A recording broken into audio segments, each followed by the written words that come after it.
अस्सलाम वालेकुम everyone, welcome back to our channel. आज मैंने बिगिनर्स के लिए विदाउट कट क्रीज ये लुक क्रिएट की है जो कि विंग आईलाइनर के साथ है।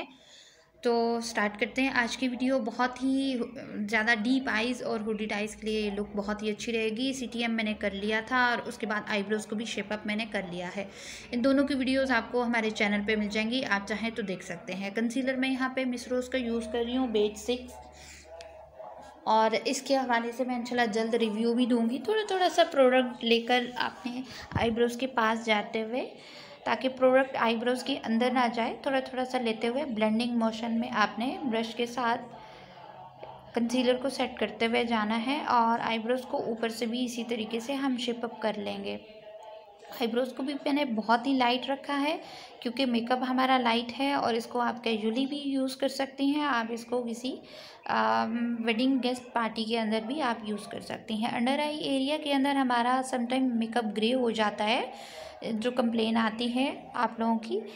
तो लिप्स की साइड से भी मेकअप जो है वो ग्रे हो जाता है। तो यहाँ पर मैं यूज़ कर रही हूँ क्रिस्टाइन की ऑर्गेन्जा शेड की स्टिक, ताकि हमारा मेकअप जो है वो ग्लो करता रहे। और ब्यूटी ब्लेंडर के साथ इसको मैंने सेट कर लिया है। अगर आपकी स्किन अनइवन टोन है, डार्क स्पॉट्स हैं, छाइयाँ हैं, कोई भी ऐसा प्रॉब्लम है जो कि स्पॉटिंग में आता है, तो फिर आप ज़रूर इसको अप्लाई कीजिए ताकि आपका मेकअप जो है वो ग्लो करता रहे और ग्रे ना हो।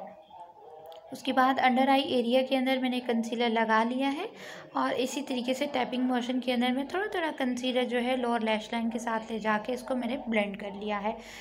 इसके बाद मैं वेट ब्यूटी ब्लेंडर के साथ ब्लेंड कर रही हूँ ताकि जितना भी एक्स्ट्रा कंसीलर है वो अच्छे तरीके से ब्लेंड होता चला जाए और कोई सी भी लाइंस बाकी ना रहे। अपर आईब्रो साइड से भी मैं इसी तरीके से कर रही हूँ। हमारा जो फॉरहेड है यहाँ पर भी हम मिडल के अंदर और आईब्रोज़ के ऊपर हाइलाइटर लगाते हैं, उस तरीके से यहाँ पर भी हमें कंसीलर लगाने की ज़रूरत पड़ती है। ट्रांसलूशन पाउडर, पेनकेक, प्रेस पाउडर कोई सा भी आप यूज़ कर सकती हैं। मैं यहाँ 2 in 1 जो रीफिल वाला एट्यूट का फेस पाउडर पेनकेक आता है, मैं उसको यूज़ कर रही हूँ दोनों आइज़ पे। जिनकी ऑयली स्किन होती है उनको थोड़ा सा ज़्यादा लगाना पड़ता है, तो मेरा आइज़ का एरिया थोड़ा सा ऑयली है तो मुझे जो है थोड़ा सा ज़्यादा लगाना पड़ा है। उसके बाद यहाँ से आपने झाड़ देना है एक्स्ट्रा ताकि उतर जाए।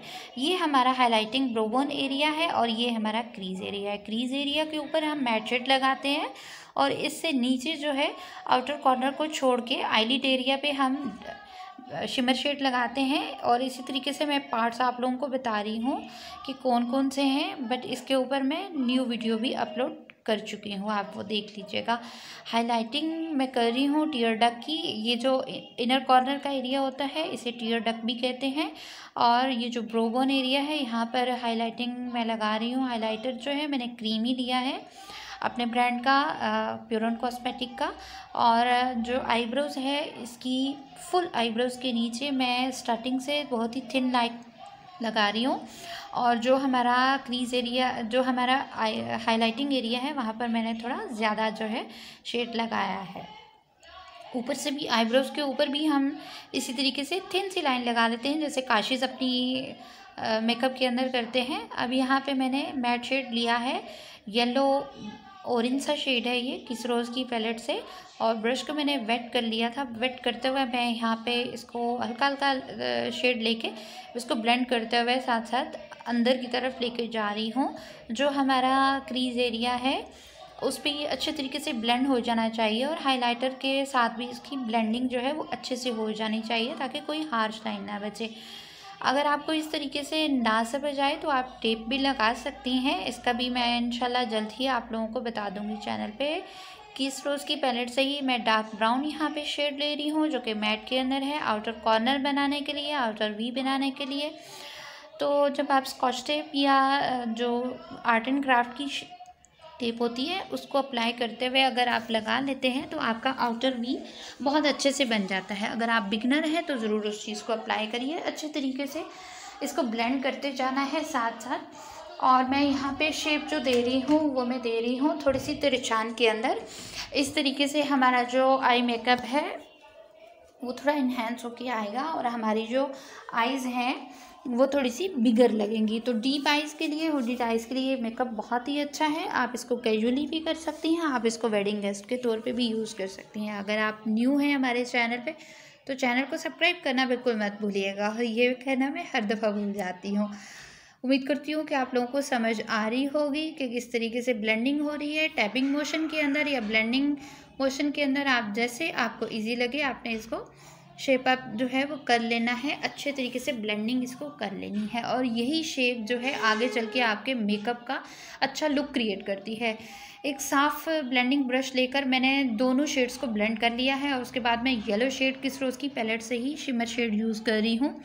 यहाँ पे भी मैंने ब्रश को वेट कर लिया है और विदाउट कट क्रीज चूँकि हम बना रहे हैं, लेकिन कट क्रीज जहाँ से हम करते हैं वहीं तक ही हमने इस शेड को लेके जाना है। जैसे हम आंखें ओपन करते हैं तो थोड़ा सा ऊपर करके वो शेड नज़र आना चाहिए। ये हुडीड आइज़ और डीप आइज़ के लिए है ये वाली टिप।